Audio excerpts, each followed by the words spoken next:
fortunate today to have a special guest speaker, Paul Granson, the DSO's official historian. Mr. Granson is the person most responsible for saving Orchestra Hall from the wrecking ball years ago, and he spent over 20 years helping to save and restore this lovely concert hall. Paul Granson joined the Detroit Symphony as an assistant principal bassoonist in 1969, and he retired in 2004 after being a member of the DSO for 35 years. He was a founding member of the Detroit Symphony Civic Orchestra. Today, Paul Granson will discuss the three phases of the fascinating history of Orchestra Hall: its creation, its saving, and its rebirth. Please welcome Mr. Granson to the podium.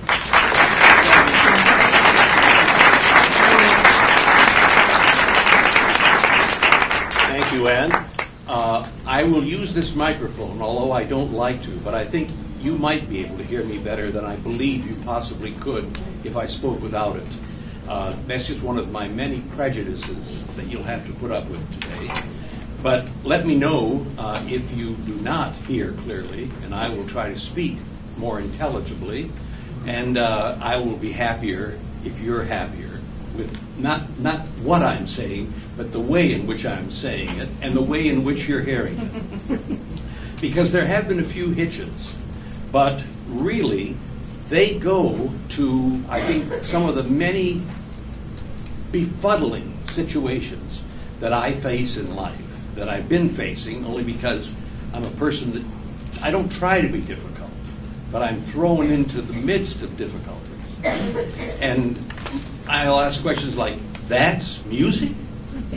I don't know if you know what I mean, but I won't try to define music. I will use a wonderful phrase, some sentences from Walter Pater, the Victorian Edwardian critic and writer, an expert on the Renaissance, who said, all art aspires to the condition of music, because only in music are form and content indistinguishable, which is a very erudite way of saying there ain't much you can say about music, because it speaks for itself. That words begin, we used to say for so long that music begins where words end. You can't describe music. But now, in addition to finding out that the world is a few more billion, or at least the Earth is a few more billion years old than we first thought, they're also finding out that music does not begin where words end, and it wasn't that way historically, but actually words began where music ended. That we really communicated with each other as human beings. And I know you may say, well, that's fine, Buster, but I've communicated enough with you at this point. But that really seems to be one of our principal goals in life, is to communicate with other people and to build relationships. And the thing that music has done, and did from the very beginning, was to help us communicate on the levels and in the realm that music exists within today. And that's a wonderful world. I feel myself very lucky to have been associated with an ensemble like the Detroit Symphony Orchestra for as many years, and the other ensembles that I played in, and the music that I performed, and the people that I met who I was unaware of the effect of music on them, apart from applause or cheers and everything else, and a very small paycheck. But apart from that, it was wonderful to know, to hear people respond in ways that only music can elicit such responses. And that's why I believe that Orchestra Hall is much more important to life on Earth, in the city of Detroit, in the city or the cities of Greater Detroit, than any of us really know or understand. And it is in fact one of the great pleasures, it can be one of the great pleasures of each of our lives to understand more what that relationship is and how we can explore the mysteries of music and human existence in an environment like that. And I urge you, if I say anything that you think is upsetting or untrue or whatever else, don't hesitate. I think they might have known that I tend to say things like that, because I said, I'd like to have a question and answer session during the lecture, just at the end of it. Or if someone says, hey, wait a minute, what are you saying there? I'd be happy to take a question or an observation. They said, no, we were under strict starters orders that there will be no question and answer during. But if they want to talk to you afterwards, that's fine.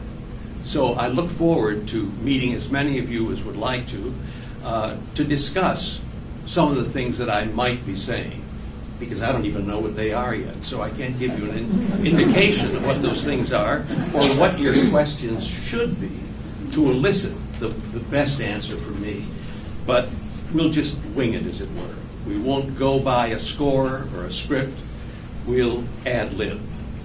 As one of Winston Churchill's colleagues in the House of Commons said, oh, Winston spent every spare moment writing his impromptu speeches. I didn't spend a moment writing his speech, so I don't mind telling you, I'm no Winston Churchill. At any rate, let's talk about Orchestra Hall and let things radiate or resonate from there. Actually, as you know, usually when a person comes up to speak to a group, they want to make some relationship or some bond. I'm so happy to be here because 4 of my cousins are here, or this is where I went to school, or and actually there's a connection, and it goes back to December the 5th, 1970. Does anybody know what that date is famous for? December 5, 1970. That was a make or break date for the campaign to save Orchestra Hall. We had started on the 17th of September, 1970, when we learned, just by chance, the bank guard at the bank across the street, which is no longer there, the bank guard looked out and said, what are they doing over there at Old Orchestra Hall? And it was always called Old Orchestra Hall. And people looked over, and he said, you better get Dick Megan, who was the leasing director of the Professional Plaza, also across the street in the Detroit Medical Center. And Dick went running over, and 2 gentlemen came down ladders, which had been set up to allow them to enter through the 2nd floor because the building was completely boarded up and locked out on the 1st floor. And when they came down, they introduced themselves as with the Detroit Water Board. And they say, we've been hearing a lot about that lately, Detroit, Flint, and everything. And they said, we're here to arrange for the final shutoff. This building was sold today at noon. It's coming down in 2 weeks. And that's when he telephoned me. And we said, and we're joined by a chorus of people, no, it isn't. We're going to save Orchestra Hall. And that was, I think, to all of us, and for all of us, a critical point in the history of the city of Detroit. Now, as you know, it's becoming more and more difficult to get to Orchestra Hall because there's so much happening around Midtown. We said that was going to happen. I don't know if we believed it or not when we said that all those years ago, but it's happening. And that's a good thing. As Ann said, Orchestra Hall has been expanded into the Max M, and also Marjorie's name, his wife Marjorie, has been added, the Max M and Marjorie S. Fisher Center for the Performing Arts. And one of those key points is the Black Box Theater and Recital Hall, which you will learn soon is going to be called the Julie and Peter Cummings. That's Max's daughter and son-in-law. That's going to be named after them because of their great generosity to towards that performing arts center. So things are happening, and they couldn't be happening in a better way. I'll also reveal a snarky side. I happened to meet them when that was announced to the board of directors of the orchestra, and Peter was saying that the Philharmonic Hall, which was the Avery Fisher Philharmonic Hall in New York City, in Lincoln Center. Actually, the Fisher family has been bought out by David Geffen. The Fishers, I think, gave about $10 million back in the 50s or 60s for the building of that hall in that center. But if Mr. Geffen was able to pay them that money, which is now reckoned to be something like $14 million or something, he could then, with an additional gift of $100 million, name the hall after himself. And at any rate, what does that mean? Well, when Philharmonic Hall was first built, people knew that it was just not quite right. And they said, let's get somebody in here that knows. Leopold Stokowski. Leopold. And we'll get him here from Philadelphia, and he can tell us what we should do to make this hall perfect. A perfect acoustic, a great place for a symphony orchestra. The nation's oldest symphony orchestra. Detroit is only the fourth oldest orchestra in the country, I'm sorry to say. But they called Stokowski in, and he came in and looked around and said, "You called me too late." And they've been trying ever since then to reset the clock. And I can only say that I hope I live long enough that I can find out how well they're able to fix Philharmonic, Avery Fisher, former Avery Fisher Hall to this date. The only thing I think we can take probably certainty in is that the Lincoln family will not change the name of the Lincoln Center, that they're not going to be bought out at any price, or if they are, we won't be able to run fast enough for the hills. But it's going to be interesting to find out just how well they can do with that hall, because there have been 3 or 4 attempts, and each one has been more notable for its lack of success than its success. And I don't mean to hang crate that way, but I think we just said, look, we know we have a gem, or whatever we want to call it, something wonderful in Orchestra Hall here in Detroit. Let's not give it up. And that was our single-minded devotion to that. And we used to say anything to save the hall. Anything? Yes, anything. And I won't go into those things that had to be done, but I did. I kept my virtue intact, by the way. It would seem that we were willing to do anything. And actually, even though we were willing to do anything, we weren't that capable of doing much, because it wasn't until 1976, 6 years after, that we were able to begin the restoration of Orchestra Hall. And it took 19 years from the date of the beginning of the campaign to save it, that we were able to welcome the Detroit Symphony home.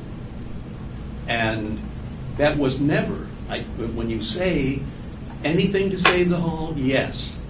I had to adopt the mantra of Brer Rabbit. When there was ever a question about Orchestra Hall, save Orchestra Hall, save it for what? Are you doing it for the Detroit Symphony? No. It's just another hall in the city of Detroit. It's not. It was the home of the Detroit Symphony, but that's not what can happen today. Things change. We're just saving this concert hall, this world-renowned concert hall, this concert hall that has suffered so much physically that we simply want to save and restore it as a home for music. We don't know what that means. We can't define it. But we know that there's a quality there that has to be carried forward to future generations. And finally, in 1989, when the orchestra moved back, I could say, wow, this is great, because this is just where I wanted the Detroit Symphony all the time, although we never intended it. And my wife would still argue with me, because I tried to say it was not my intent.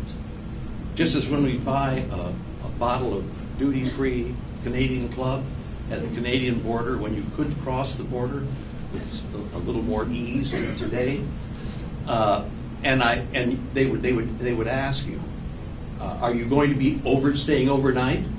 Because we had a cottage, not so much on Lake Erie, but in Lake Erie, and that's a whole story. But when they would ask me, you have this bottle of Canadian Club, you're going to be staying overnight? Yes, we are. Yes. And then, as we were like maybe 10 feet past the gate, I'd say, I don't know if we'll be able to or not. We may have to go back tonight. But it was honestly, dear, my intent was to stay. It really was. But of course, wives are harder on men than other people. Are hard on them. So it's the same thing though with Orchestra Hall. We did not, because if we had, that would have been the end of it. They would have simply said, this is we can't take this annoyance, this fly that keeps buzzing around and stinging us. Close it down. So we simply did what we had to do, anything to save the hall. And so we didn't risk it by predicting the future, which we could not realize. And I think that it's turned out very well with all of that. But it's interesting to know that Orchestra Hall, it was a miracle that created it. Osip Gabrilowitsch was the music director of the Detroit Symphony, but he was not going to return. He was not called music director. He was just in those days, it wasn't until the 40s that the term music director came, but I'm beginning to sound like a dry as dust historian now and giving you the exact date, the first reference and everything. So I'm not going to do that, but he was really the one person to which everything responded.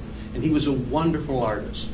He was known for the poetry of his interpretations and the subliminal beauty of his tone, which he probably picked up most from Theodor Leschetizky in Vienna when he went to study there after his very early graduation from the St. Petersburg Conservatory.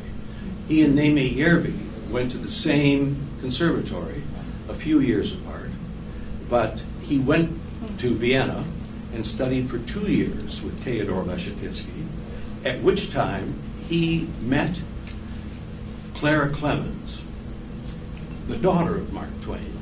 She was one of 3 daughters at that time. But sadly, the other 2 left, so she became really his only daughter, and they married, much to Mark Twain's delight, getting very close to 1910. And if you spent any time at Borders or at Planet Fitness, I think lifting Mark Twain's autobiography, which has just been published now, 3 volumes, and it's a thundering fat book. As a former English professor I studied with refer to it. 3 huge volumes. But I'm just beginning to enjoy them myself now, and I can only say that I can see the same careful attention to detail. And the acknowledgement, the willful acknowledgement of the great difference between seemingly ordinary things.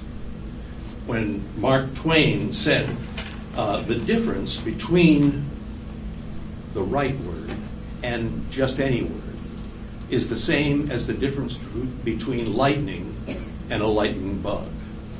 And he was willing to call things for that reason. And Gabrilowitsch as well. Gabrilowitsch would correct people when they would try to pronounce his name. And he would say, no, because they always wanted to Russify it. Oh, Mr. Gabrilowski, Mr. Gabrilowitsch. No. It is Gabrilowitsch. with the emphasis on love. And if I were to tell you some stories, you'd say, that's love? He also, on the very first day of the hall's opening, on October 23rd, 1919, a young man by the name of William Lowell, Billy Lowell, told me that he was there. He'd been hired as box office manager and assistant manager to the orchestra. He was in the box office at Orchestra Hall trying to put the tickets in some order so he could easily give them to the patrons coming to the window. And he said all of a sudden he got a hurried, panicked telephone call from Gabrilowitsch's secretary on the second floor. And she said, the maestro's door won't open, the maestro's door won't open. And so he went running upstairs, and here was Gabrilowitsch standing at great, rigorous attention in front of his door. And that was obviously the door that wouldn't open. So Billy said, I reached for it, and I turned the knob, and it opened. I said, it's open. And he said, it does not turn to the right. And when people ask, what's it like working for this conductor or that conductor, I tell them that story. Well, the door's open. No, the handle does not turn to the right. So Billy said, I had to spend 2 or 3 days figuring out how can I redo this handle to get it so that it would turn to the right. And I hate to say this, I wasn't able to confirm that story with other people in Gabrilowitsch's past. But was he that way at home? When you read the sad death notice of his daughter, Mark Twain's granddaughter, Mark Twain's sole surviving granddaughter, heir, like Shakespeare, who died 1620, when Susanna, his daughter, died in 1680-something, that was the end of Shakespeare's line. And when Nina Gabrilowitsch, when she died in 1966, that was the end of Mark Twain's line. Although she wanted to be known as Nina Clemens, because people found it too hard to pronounce Gabrilowitsch. And she was a unique woman. And it's sad that she didn't come to a better end, and we don't have more of her to read about and think about. But it was things that, as the Germans are fond of saying, das gibt's nur einmal, es kommt nicht wieder. Things, only happen once, and they don't come again. And that's really, I guess, what we found in Orchestra Hall, that there were things that happened, accidents, because the hall was built in only 4 months and 23 days in the summer. Because Gabrilowitsch had told them, at the end of the concert in the spring, the last concert in the spring of 1919, Harry Cyphers, a good name for a manager, worked with Cyphers. And he came backstage and he said, Maestro, as Gabrilowitsch came on, he said, listen to the reaction of that Detroit audience. At that time, the orchestra was playing in the Arcadia Ballroom, just down Woodward Avenue. He said, look at that reaction. You must now accept the offer of our board of directors to become our next conductor. And Gabrilowitsch said, the one condition under which I will return, there is no suitable home for music in the city of Detroit. Build me a concert hall or I won't come back. And he went out for another bow. And when he came on, Harry Cyphers was beaming, and he said, Maestro, I'm so glad to tell you that our board of directors has agreed to form a committee to study the feasibility of someday building a concert hall. And Gabrilowitsch said, that's too complicated. Build me a concert hall or I won't come back. And off he went.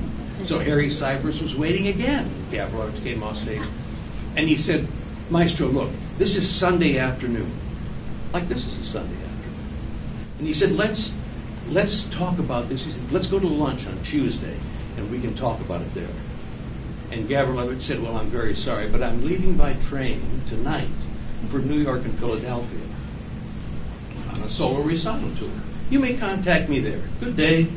And out he went. He was standing in the lobby of his hotel in Philadelphia, speaking to one of his very dear friends, another of the great illusionists, Leopold Stokowski. And the boy from Western Union finally got his name right. As I mentioned, Gabrilowitsch would always say, no, it is Gabrilowitsch, with the emphasis on love. And Gabrilowitsch took the telegram. And it said in what you would quickly say, well, that's a very Western Union style, except that Western Union doesn't send telegrams anymore, I guess. It's email style. God help us, what Gabrilowitsch would have said if he had read one of the many, many, many billions of emails that are out there floating around the ether. But it said very simply, money pledged, hall assured. And they began demolishing the old Westminster Presbyterian Church on that site. And Clara Clemens, in her book, she wrote 2 books, My Father, Mark Twain, My Husband, Gabrilowitsch.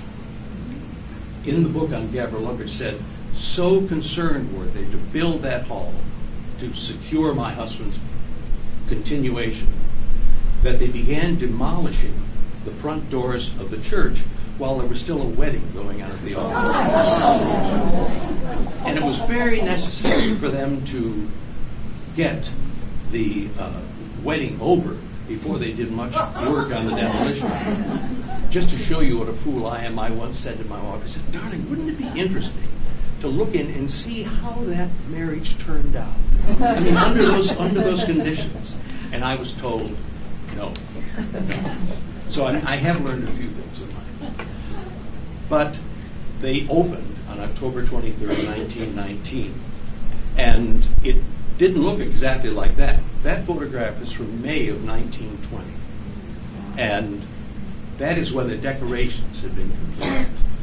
The orchestra played it all during that season. And every time they left town for a tour or whatever else, they would come in and they would decorate it. And so not only is Orchestra Hall the only concert hall that the architect C. Howard Crane designed, but it's the only one for which he created the design of the interior. And so faithful were we, once we got a hold of these photographs 3 years after the campaign started. These and also the work of Darla Olson, an historic paint restorationist, that we were able to reapply those paints to all of those surfaces in the way they had first been done. And that's why in 1991, the kind of transposing a few of the figures from 1919, in 1991, the American Institute of Architects gave Orchestra Hall its first ever interior architecture award because of the fidelity and the quality of that restoration. But Orchestra Hall had to live through a lot of very difficult times to get to that point. And you can see by the age of these panels here that this is not their first appearance in public. These are photographs from 1970 taken by Alan Strauss for part of the Historic American Building Survey. And at that time, we got a call saying, look, the National Trust for Historic Preservation, the Department of the Interior, they want to have pictures of the hall taken. Can somebody meet them there? So I nearly froze to death holding a light for him and all of this. But he took a series of photographs, and I was certain, that he'd say, what are you going to do? Well, I'm going to take them and send them to Washington now by special courier, and we'll have federal troops here in the morning, to save the hall, don't worry. So when we finally did finish, he said, well, now, Alan, what's going to happen?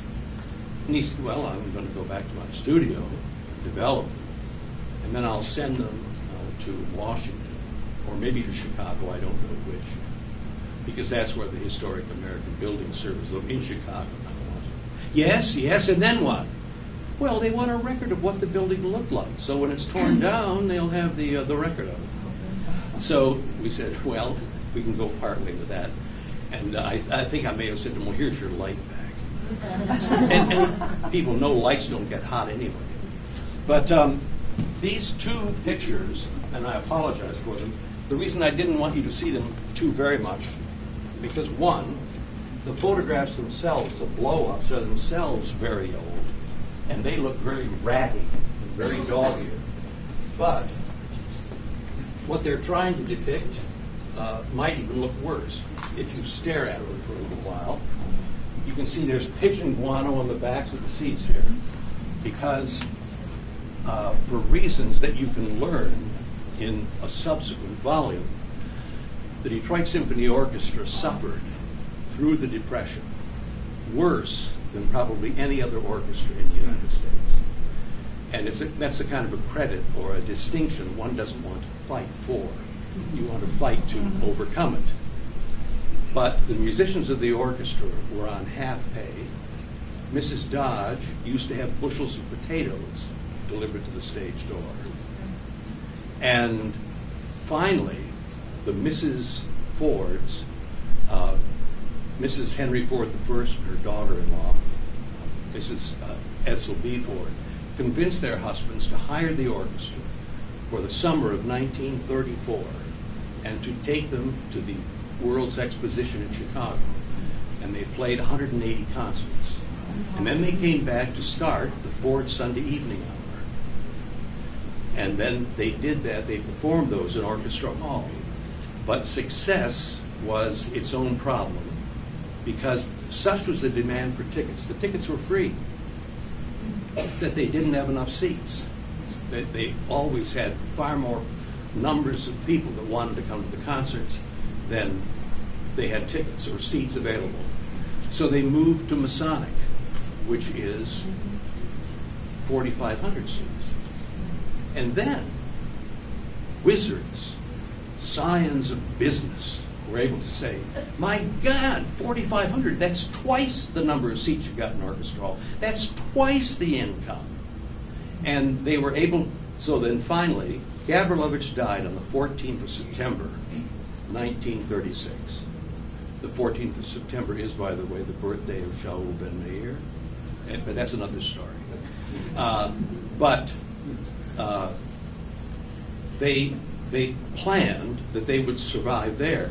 But Gabrilowitsch died on the 14th of September, 1936. And later, in that same month, the orchestra moved its Ford Sunday Evening Hour concerts to Masonic. In 1939, 3 years after that, they moved the entire orchestra to Masonic. In 1942, the orchestra ceased operating because business could not support the arts. I don't know why. And then, in 1943, they began again with Henry Reichold at Music Hall. And that stopped again as well in 49 to 51. The Detroit Symphony Orchestra has gone out of business more than any other American orchestra. Bad news. But the good news, the Detroit Symphony Orchestra has come into business more than any other orchestra. And that speaks very well for the musical undercurrent. One that would produce and save and ultimately restore a concert hall of the quality of Orchestra Hall and an orchestra worthy of playing in it. And I don't know how intimate your connection is to Orchestra Hall, but I really hope that you have not had to miss the opportunity of hearing music in Orchestra Hall and feeling it. As a member, the head of the volunteer organization for one of the major orchestras in the United States, said after I'd given a tour of the hall, they had a convention here in Detroit in the early parts of this century. And she said, where did you get this audience? We would kill for this audience. They were so quiet. They were so intent upon what was happening on the stage. And I said, you do think that's a good thing, don't you? And she said, but of course. And I said, well, we got them in Detroit, where Orchestra Hall is. And I said, if anything, it's helping the Detroit Symphony do the thing that it has been trying to do in all of its various incarnations. And that is to involve the audience to the extent that they desire to be involved. So Orchestra Hall is the one pure ingredient that surpasses any other, and that will be used for as long as we have strength and breath to make music irrefusable in the city of Detroit. And therefore, I look forward to you spending as much time as you can, and with others, enjoying and being enlightened by the sound of music in Orchestra Hall. And if you have any other little questions, I'd be happy to answer them at the reception that follows. And you can also look forward to the history of the Detroit Symphony Orchestra. I can say now, as historian of the Detroit Symphony Orchestra, that a year from now, there will be another anniversary, because that's when the history of the Detroit Symphony Orchestra will be published by Wayne State University Press. And it's not going to be a scandalous book by any means. I don't want to sell you. It's not going to be advertised probably on Fox News, but it is true that when I joined the Detroit Symphony, and I don't know when you joined the consciousness of the Detroit Symphony, but the orchestra was maybe the 15th or 18th oldest orchestra in the country, because it was formed in 1914. And when people in 1964 said, you know, you're celebrating what's the 50th season, we say here, but really the Detroit Symphony was founded on December 19, 1887, and as such is the fourth oldest orchestra in the country. Well, in spite of what Brer Rabbit would have said, people now accept that. And we've gone back and found that maybe our blonde hair is not longer the blonde hair of other more beautiful orchestras in the world, or maybe beauty is measured in other forms than blonde hair. But nevertheless, this is an orchestra of age and an orchestra of quality in a hall that is without question second to none.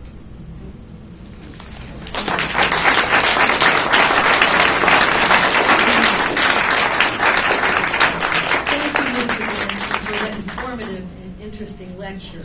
We now have a better understanding regarding Orchestra Hall and how lucky we are to have such a world-class concert hall in downtown Detroit as the home of our very own Detroit Symphony Orchestra.